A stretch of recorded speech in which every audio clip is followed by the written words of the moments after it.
और मैं आपको बात बताना चाहता हूं, ये सुसमाचार खुदाबंद के लोगों का असर इंडिया के कोने कोने में अब होगा। हर पार्टी के ऊपर, हर व्यक्ति के ऊपर, हर एक जन के ऊपर इसका बड़ा असर 2025 में देखने को मिलेगा। लोग परमेश्वर की ताकत को समझेंगे, परमेश्वर की पावर को जानेंगे, सुसमाचार उन तक पहुंचेगा। और बाइबल कहती है अधोलोक के फाटक तुम पर प्रबल नहीं होंगे। आप उन फाटकों को तोड़ते जाओगे और लाखों और करोड़ों रूहों को बचाते जाओगे।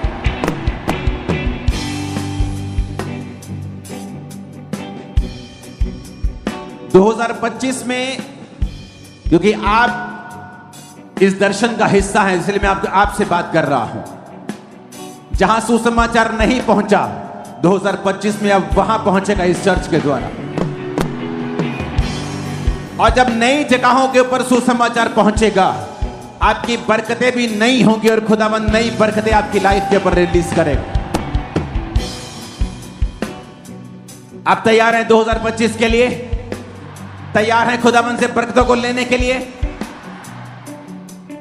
जहां जहां सुसमाचार नहीं सुना गया, वहां वहां अब ये चर्च जाएगी। 2025 सुसमाचार को सुनाने का साल होगा।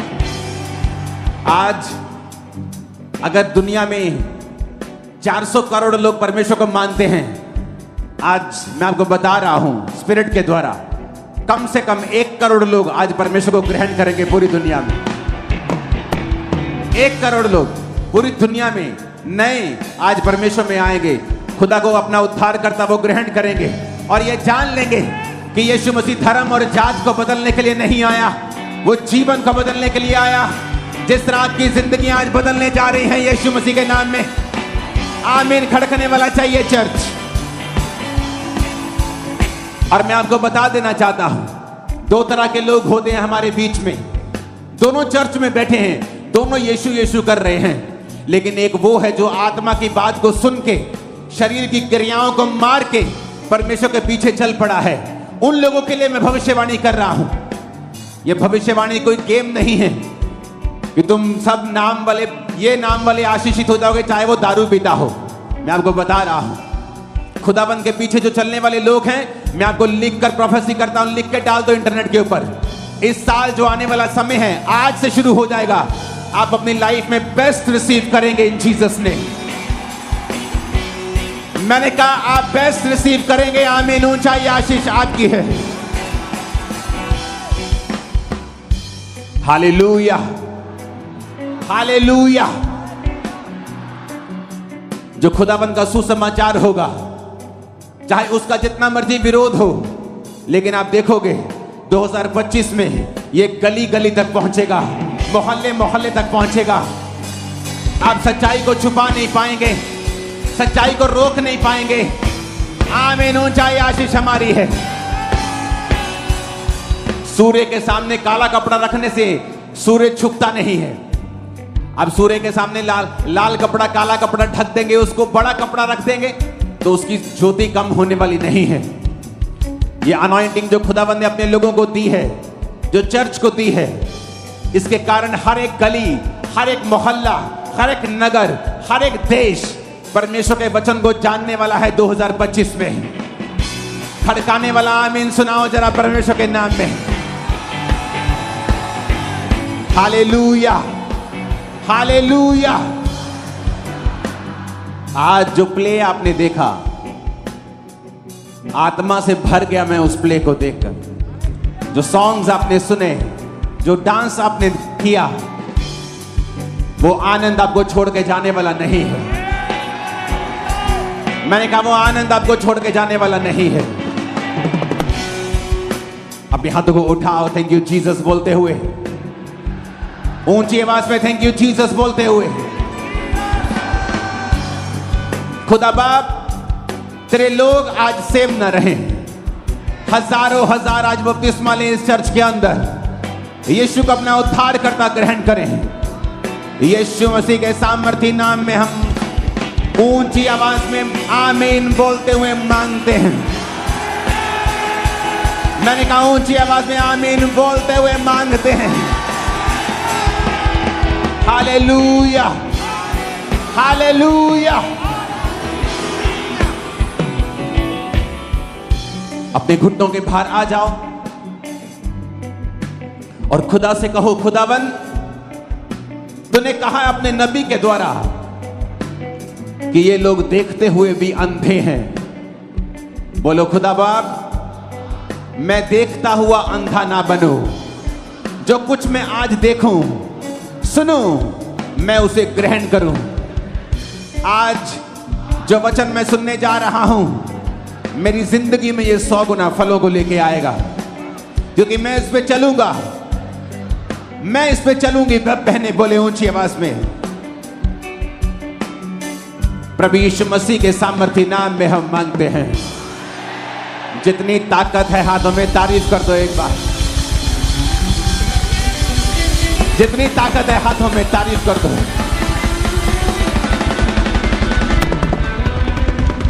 हालेलुया। बाहर का हॉल कंप्लीट होता जा रहा है तो कितना सुंदर लगता जा रहा है। हैप्पीएस्ट क्रिसमस आप सबको, आपकी फैमिलीज को, आप लोगों को सबसे ज्यादा मुबारक हो। आज का दिन सदा सदा के लिए आप मुबारक हो जाएं, सदा के लिए आप मुबारक हो जाएं। सारी शर्मिंदगियां खत्म हो जाएं, सारा रोना खत्म हो जाए, सारे आंसू पवित्र आत्मा पोंछ डाले आपकी लाइफ के। वो आपको इतना ऊंचा करे, इतना ऊंचा करे, इतना ऊंचा करे कि प्यारी आपको नीचा करने की सोच भी ना सके। Hallelujah, hallelujah. आज से आपके चेहरों पर सिर्फ शैतान खुशी ही देखने पाए, आपका हंसना ही सिर्फ वो देखने पाए। हर पाप की ताकत आपकी जिंदगियों से टूट जाए आज, सारी शैतानी गंदगी टूट जाए आज यीशु के नाम में। आमीन। ऊंचाई आशीष हमारी है। Hallelujah, hallelujah. मेरा यह विश्वास है कि ये सुसमाचार जो आज शुरू होगा ये थमेगा नहीं, जिस पावर से आज शुरू होगा। अगले साल, इस साल बहुत से इनविटेशंस थे। हमारी पूर्वोत्तर की जो एक स्टेट है, क्रिश्चियन स्टेट, उनके सीएम का इनविटेशन था, लेकिन तब शोभा यात्रा थी, तब मैं जा नहीं पाया। पंजाब के सीएम का मीटिंग करने का इनविटेशन था, लेकिन चर्च वो अभी कर नहीं पाई क्योंकि उनकी भी डेट्स का था। लेकिन मैं आपको बताता हूं, अगले साल सब मीटिंग्स हम टाइम पर करेंगे, उसी हिसाब से सारी चीजें करेंगे। क्योंकि इस साल सब मौके पे कह रहे थे कि आप इस तारीख को आए, आप आए। मैंने कहा नहीं, पॉसिबल नहीं है इस तारीख को, क्योंकि शोभा यात्रा थी। उसके बाद 31 से पहले पंजाब सरकार बोल रही थी, तो तब भी पॉसिबल नहीं था, क्योंकि 31 की मीटिंग बहुत इंपॉर्टेंट होती है। तो लेकिन मैं आपको बता रहा हूं, अगले साल जनवरी में ही मीटिंग शुरू हो जाएंगी और सबसे पहले पश्चिम बंगाल में जा रहा हूं। और सुसमाचार के जो रास्ते ओपन होंगे, आज पूरी दुनिया में जीसस क्राइस्ट के जन्मदिन को लोग मना रहे हैं। चर्चिस में बैठे हैं, घरों में बैठे हैं, मार्केट्स में घूम रहे हैं, लेकिन क्या उनको मालूम है कि जीसस क्राइस्ट का जन्म क्यों हुआ? सब धर्मगुरु जब पैदा होते हैं उनके जन्मदिन को लोग मनाते हैं। जीसस क्राइस्ट को भी वो उस तरह से समझते हैं और वो बोलते हैं क्रिश्चियन लोगों का जो गुरु है, क्रिश्चियन लोगों का जो परमेश्वर है, उसके जन्मदिन को हम मना रहे हैं। लेकिन क्या उन्हें मालूम है कि क्यों प्रभु यीशु मसीह ने दुनिया में जन्म लिया? वो क्या करने के लिए आया? उसका मकसद क्या था जन्म लेने का? और यह मकसद क्या था आज आपको मैं समझाऊंगा। और मेरा यह विश्वास है कि यह मैसेज जब आज शुरू होगा,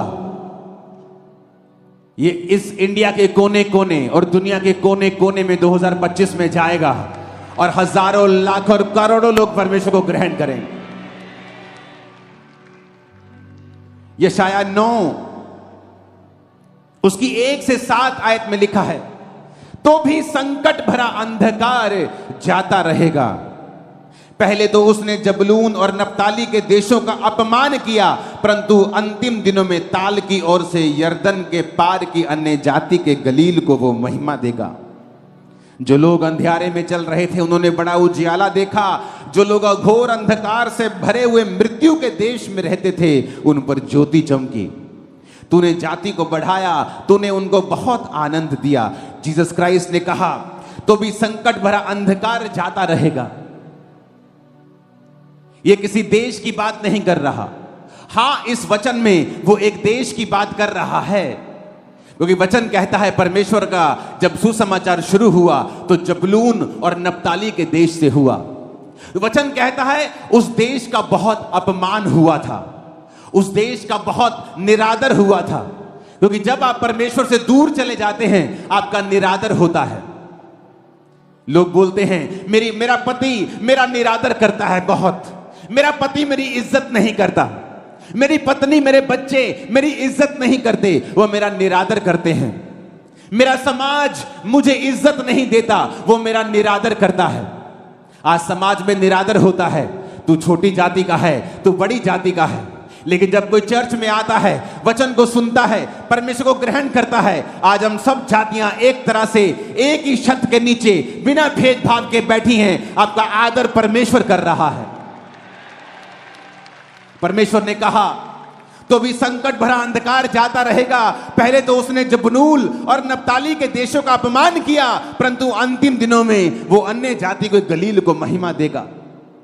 परमेश्वर ने वचन में लिखा है जब जीसस क्राइस्ट ने प्रचार करना शुरू किया तो जबलून और नप्ताली के देश से, गलील की झील से उसने प्रचार करना शुरू किया। जिन लोगों को अपमान मिला था, जिन लोगों को निरादर मिला था, परमेश्वर ने वहां पर जाकर बताया कि अब मैं जन्म ले चुका हूं और तुम्हारा निरादर अब मैं खत्म कर दूंगा। आज जितने लोग यीशु मसीह को अपना उद्धारकर्ता ग्रहण करते हैं वो यीशु मसीह में धर्म नहीं बदल रहे। पूरी बाइबल में ईसाई धर्म नाम का एक भी शब्द तक नहीं है। तो आप कैसे कह सकते हो क्रिश्चियन धर्म? आप कैसे कह सकते हो जेड़ा ईसाई धर्म है? क्योंकि आपको नॉलेज नहीं है, आप अनपढ़ हो इस मामले में। जीसस ने कहा तुम जो बेइज्जती से भरे हुए थे अब मैं तुमको महिमा दूंगा। आज जितने लोग यीशु मसीह को ग्रहण करते हैं परमेश्वर आपकी इज्जत को बढ़ाने के लिए जा रहा है, वो आपके परिवार की इज्जत को बढ़ाने के लिए जा रहा है। आप फिर देखेंगे आपका वही पति आपको महिमा देगा, इज्जत देगा, आपकी वही पत्नी बच्चे आपकी इज्जत करेंगे, वही समाज आपकी इज्जत करेगा, वो रिश्तेदार जो ठोकर मारते थे वो इज्जत करेंगे। क्यों? क्योंकि जीसस क्राइस्ट जब आपके अंदर आ जाएंगे लाइफ सेम नहीं रहेगी यीशु मसीह के नाम में। उसने कहा वो महिमा देगा, अन्य जाति के गलील को वो महिमा देगा।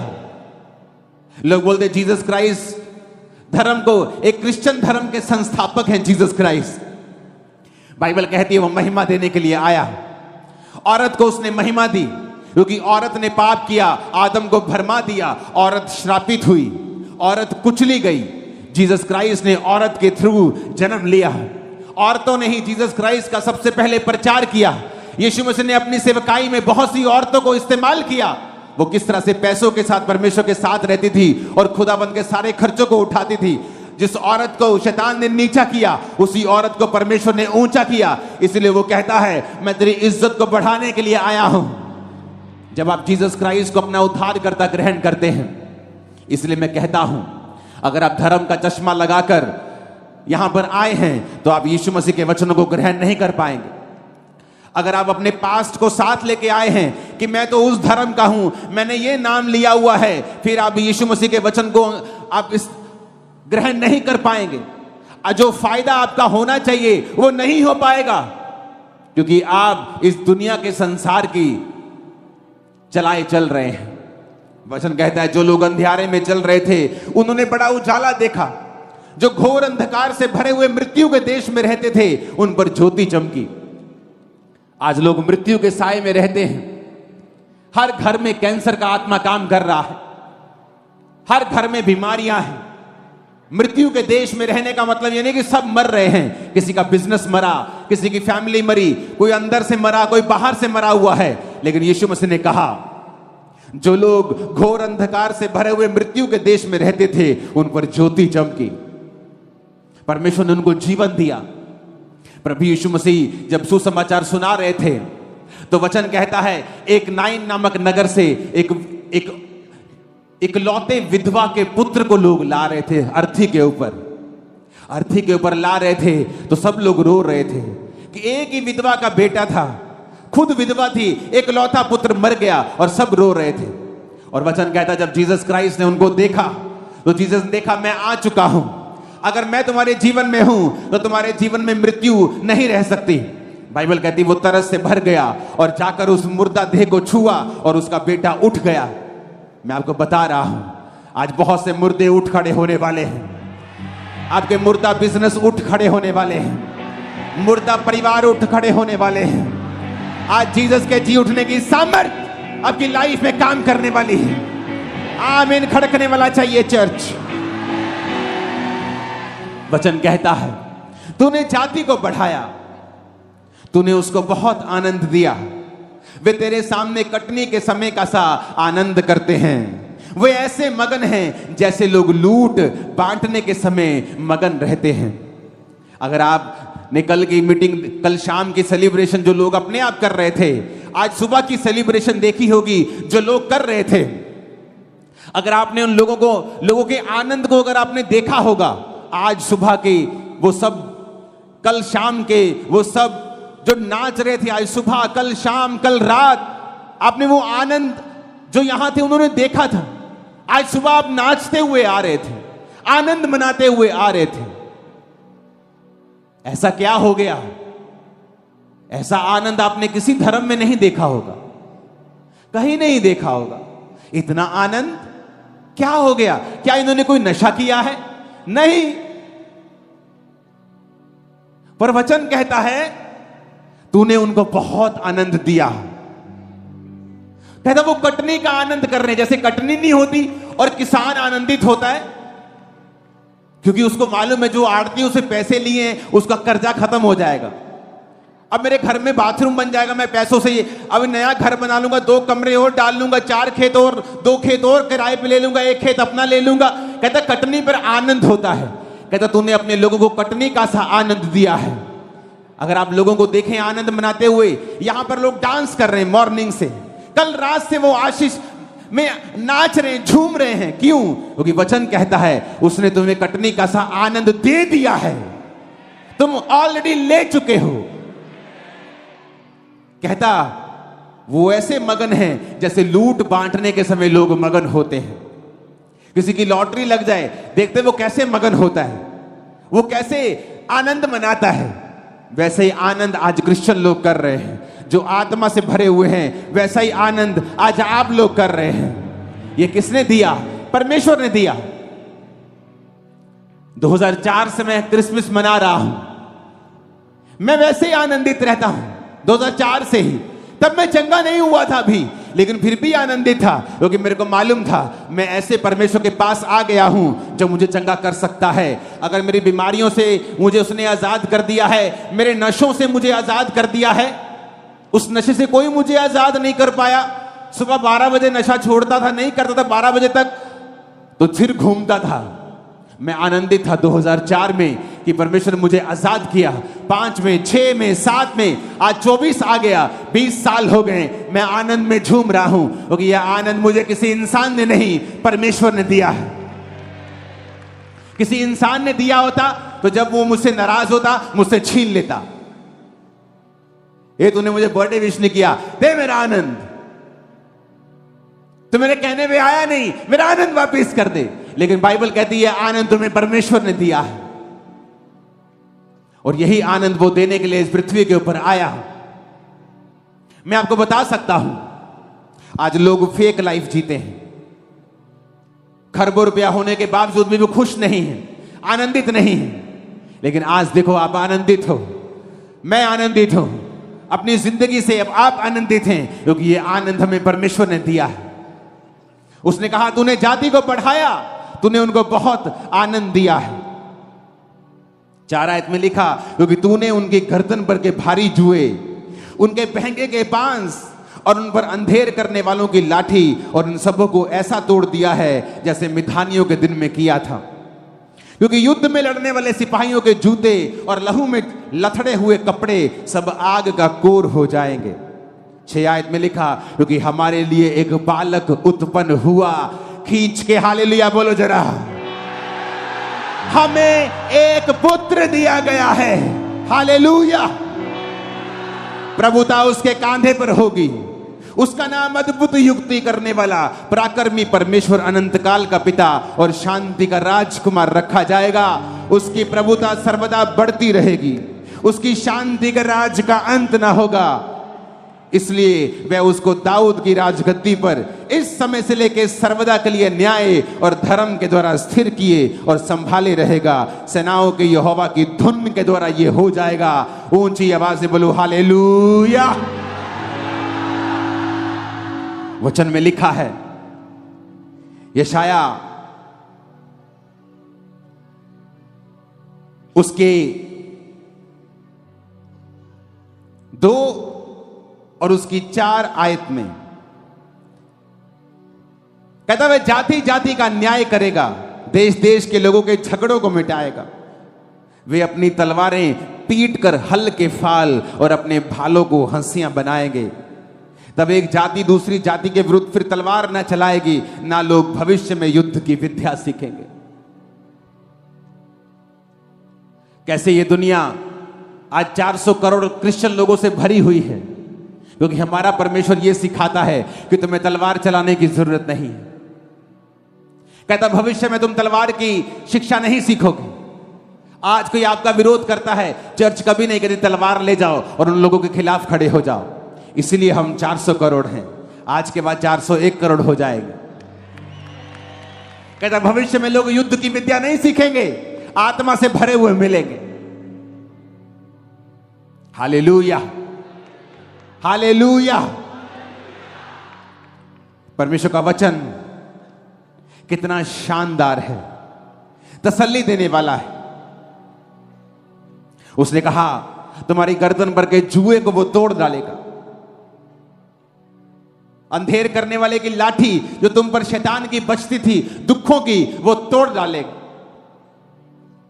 जब सिर पर जुआ होता है, वो औरतों के जो पट्टे उठाकर चलती, कभी उनको देखा है? सिर पर पट्टों की पंड होती है, और जब वो कोई बोलता है कि बहन जी कितना, वो ऐसे आंखों से देखती है कि ठीक है जी, क्योंकि वो ऊंचा नहीं देख सकती, इधर नहीं, गर्दन नहीं घुमा सकती। जीसस ने कहा वो तुम्हारे जुए को तोड़ डालेगा। उसका वचन कहता है जो जुआ तुम्हारे सिर के ऊपर है, जो शैतान ने बीमारी का डाला, गरीबी का डाला, श्रापों का डाला, उसने कहा वो जुआ तुम्हारी गर्दन पर से वो तोड़ देगा। वो लाठी अंधेर करने वालों की जो तुम्हें मारती है, शैतान की लाठी, कि जैसे मैं कुछ अच्छा करने वाला होता हूं मेरे घर में बीमारी आ जाती। जैसे हम अपना घर बनाने लगते हैं, कोई एक्सीडेंट हो जाता है, हम कर नहीं पाते, ये लाठी है शैतान की। और परमेश्वर ने कहा हमें एक बालक दिया गया है, जो कोई उस बालक को ग्रहण करेगा कि वो हमारे लिए आया, परमेश्वर उस अंधेर करने वालों की लाठी को तुम्हारे जीवन से तोड़ देगा। वो जुआ जो तुम्हारे सिर के ऊपर है, जो तुम्हें ऊंचा नहीं देखने देता, परमेश्वर कहता मैं उसे तोड़ डालूंगा। आज वो सारे जुए टूट जाएंगे, आज वो सारी लाठियां टूट जाएंगी। यीशु मसीह के नाम में आमीन। ऊंचा चाहिए। Hallelujah, hallelujah. ये वचन जो मैं आपको सुना रहा हूं, ये जीसस क्राइस्ट के जन्म से 700 साल पहले का सुना रहा हूं। अभी तक यीशु मसीह जन्मे भी नहीं थे, और ये 700 साल पहले सब बातें यशाया नबी के द्वारा लिख दी गई थी कि ऐसा ऐसा होगा, एक कुमारी गर्भवती होगी। यशाया 11 उसकी 1 से 10 आयत में लिखा है, यीशु के ठूंठ में से एक डाली फूट निकलेगी, उसकी जड़ में से शाखा निकलकर फलवंत होगी।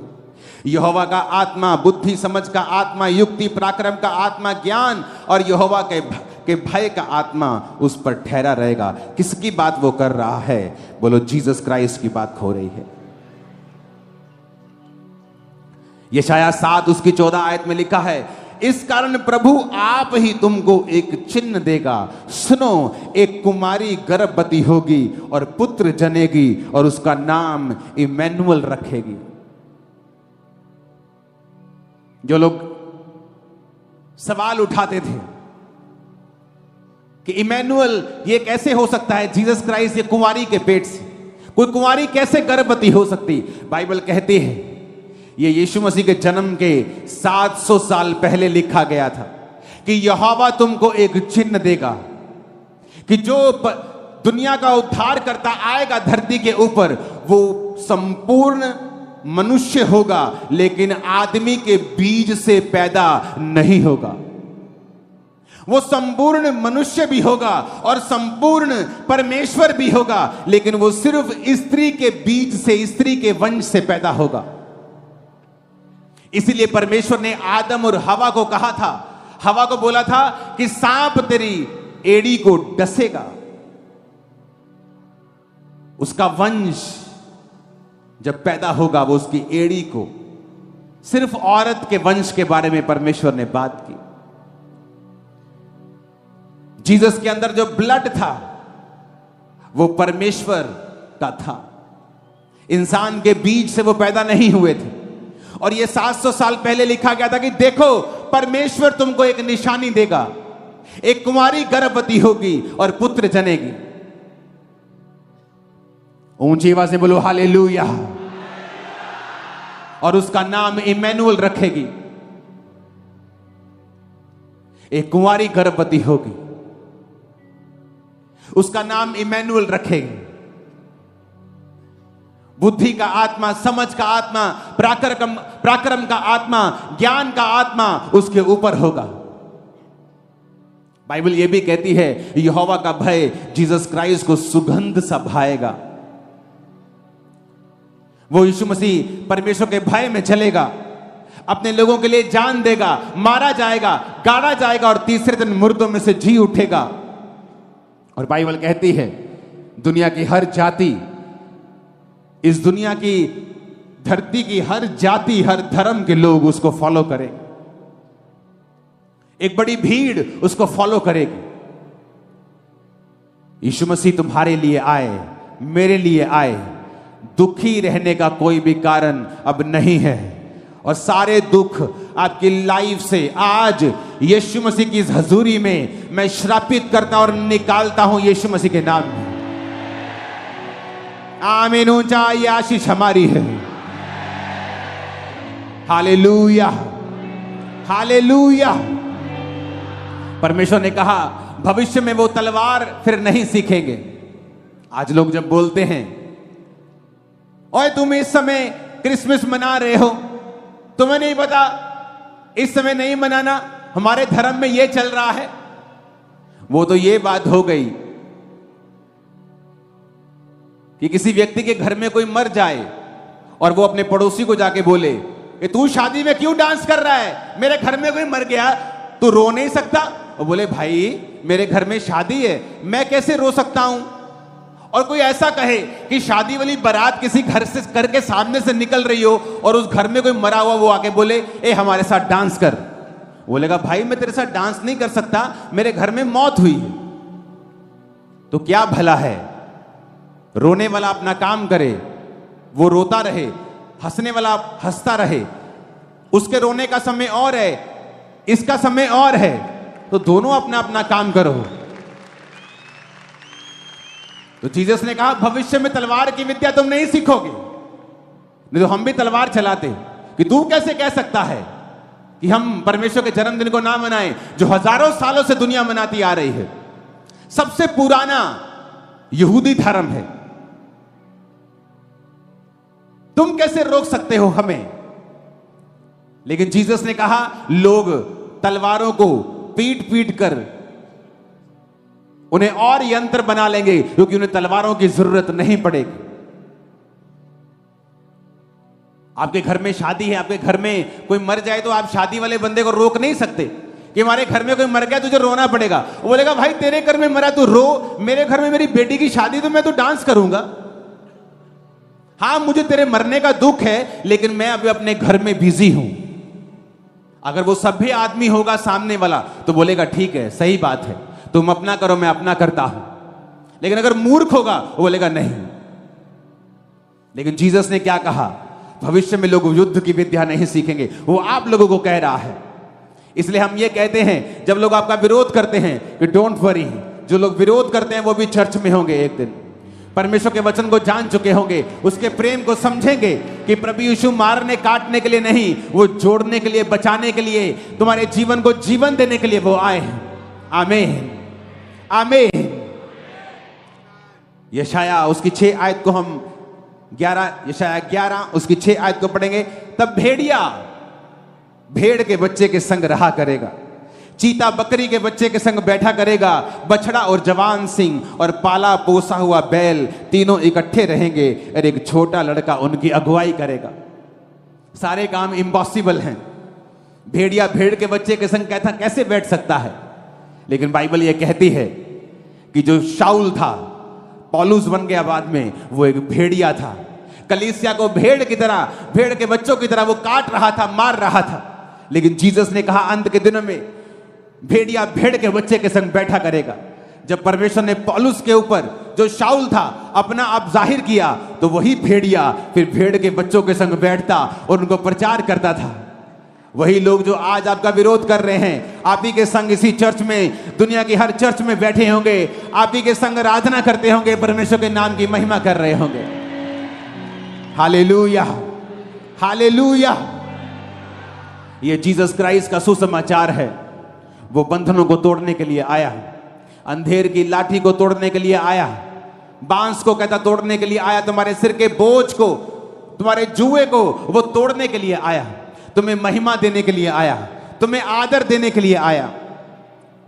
यशाया 11 उसकी 4 आयत में लिखा, परंतु वह कंगालों का न्याय धर्म से और पृथ्वी के नम्र लोगों का निर्णय खराई से करने के लिए आया।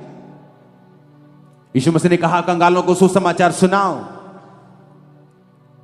अंधों को चंगा करो, बहरों को सुनने की शक्ति दो, मुर्दों को जिलाओ। यह था यीशु मसीह का सुसमाचार, जिसलिए वो इस धरती के ऊपर आए। और मेरा बिलीव है और मेरी प्रार्थना है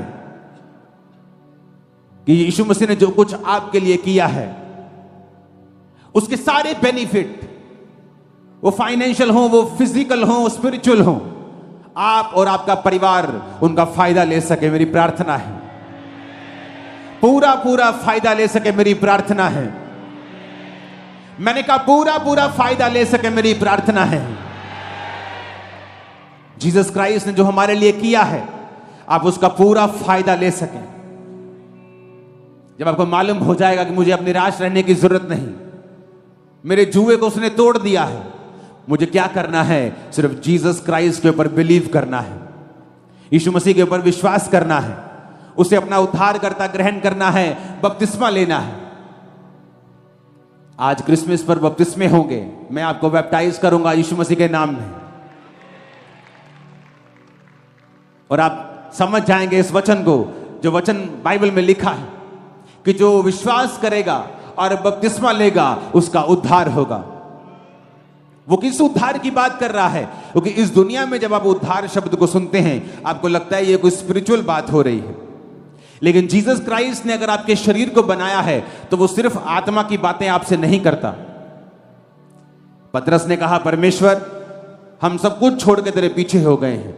जीसस ने कहा, ऐसा एक भी नहीं है जिसने खेतों को, पैसों को, फैमिली को, बाल बच्चों को मेरे लिए छोड़ दिया हो और इस समय 100 गुना ना पाए और परलोक में अनंत जीवन। कि जो कुछ तुमने छोड़ा है तुम 100 गुना पाओगे और तुम साथ में परलोक में अनंत जीवन भी पाओगे। तो जीसस ने सिर्फ आत्मा की बात नहीं की। जब परमेश्वर ने अब्राहम को कहा कि तू अब्राहम की आशीष तेरे को मिलेगी, तो अब्राहम की आशीषें सिर्फ आत्मिक नहीं थी, शारीरिक भी थी और आत्मिक भी थी। आज आप सिर्फ जब परमेश्वर को ग्रहण करते हैं, उद्धार सिर्फ आत्मा का नहीं होता, वो आपके शरीर का उद्धार करता है, परिवार का उद्धार करता है, मन का उद्धार करता है, दिमाग का भी उद्धार करता है, सोचों का उद्धार करता है, फैमिली का, नेशंस का, देशों का, मोहल्लों का उद्धार करता है, उसका उद्धार बहुत बड़ा है। हालेलुया। जब आप जीसस क्राइस्ट को आज ग्रहण करते हैं, जब आप उसको अपना जीवन देते हैं, वो उद्धार आपके चारों दिशाओं में आप उसे अपने जीवन में आता हुआ देखेंगे। मेरी प्रार्थना है कि 2025 में आप अपनी लाइफ की बिगेस्ट गवाही को देंगे, और ये गवाही इतनी बड़ी होगी, आपके रिश्तेदार उसे सुनने के लिए जरूर आने वाले हैं। आमीन खड़कने वाला चाहिए चर्च। Hallelujah, hallelujah. अपने पड़ोसी को बोलो, क्या जीसस तेरी जिंदगी में है? ऊंची आवाज में बार बार पूछो जरा।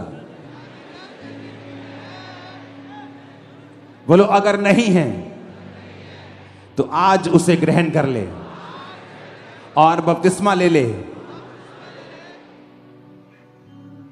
मैं आपको बता रहा हूं, खुशी, आनंद, लाइफ की आशीषें खुदा के हाथ में नहीं है, आपके हाथ में है। खुदा के हाथ में नहीं है, खुदा के हाथ में थी, लेकिन जब जीसस आए वो आपके हाथ में दे गए। कहते अगर तू विश्वास करेगा तो उद्धार को देखेगा। उस औरत को बोला जिसका भाई मर गया, अगर तू विश्वास करेगी तो खुदा की महिमा को देखेगी। कहती है कि भाई था, हम लुट गए प्रभु। मरियम, मार्था, हम लुट गए। दोनों बहनें बोलती थी मर गए हम, एक ही भाई मर गया हमारा। खुदा कहता नहीं, तेरे हाथ में है। अगर तू विश्वास करेगी तो खुदा की महिमा को देखेगी। आपके हाथ में है। विश्वास करोगे, आज बपतिस्मा लोगे तो खुदा की महिमा को तुम देखने वाले हो। खुदा की महिमा को तुम देखने वाले अपने घरों में, यीशु मसीह के नाम में। हालेलुया। आपके हाथ में है। अपने पड़ोसी को बोलो, तेरे हाथ में है। तेरी खुशी, तेरा बेस्ट फ्यूचर तेरे हाथ में है। अगर तू यीशु को ग्रहण करेगा, अपना उद्धारकर्ता मानेगा, बपतिस्मा लेगा, उसके पीछे चलेगा, पाप ना करेगा, तो सब कुछ खुदा तुझे देगा। वो तेरे हाथों में है। यीशु मसीह के नाम में आमीन। ऊंची आवाज में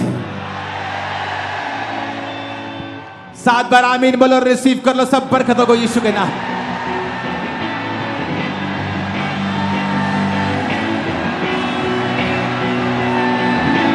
हालेलुया, हालेलुया।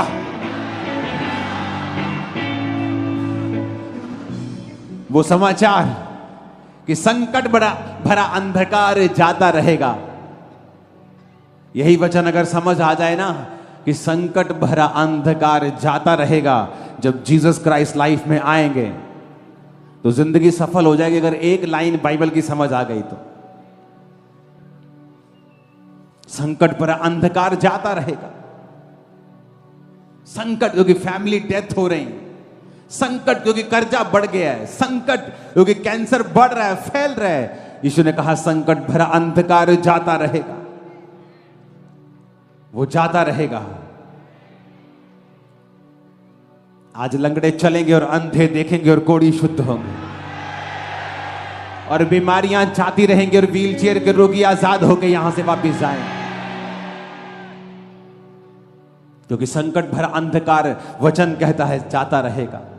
जिन देशों ने अपमान सहा उन देशों को परमेश्वर महिमा देगा। महिमा पाने के लिए तैयार हो? मैंने कहा इज्जत लेने के लिए तैयार हो? संकट भरे अंधकार से आजाद होने के लिए तैयार हो? परमेश्वर के वचनों को सुनने के लिए हमारे चैनल को सब्सक्राइब कीजिए और हमारी लेटेस्ट वीडियो सबसे पहले देखने के लिए बेल आइकन को प्रेस कीजिए।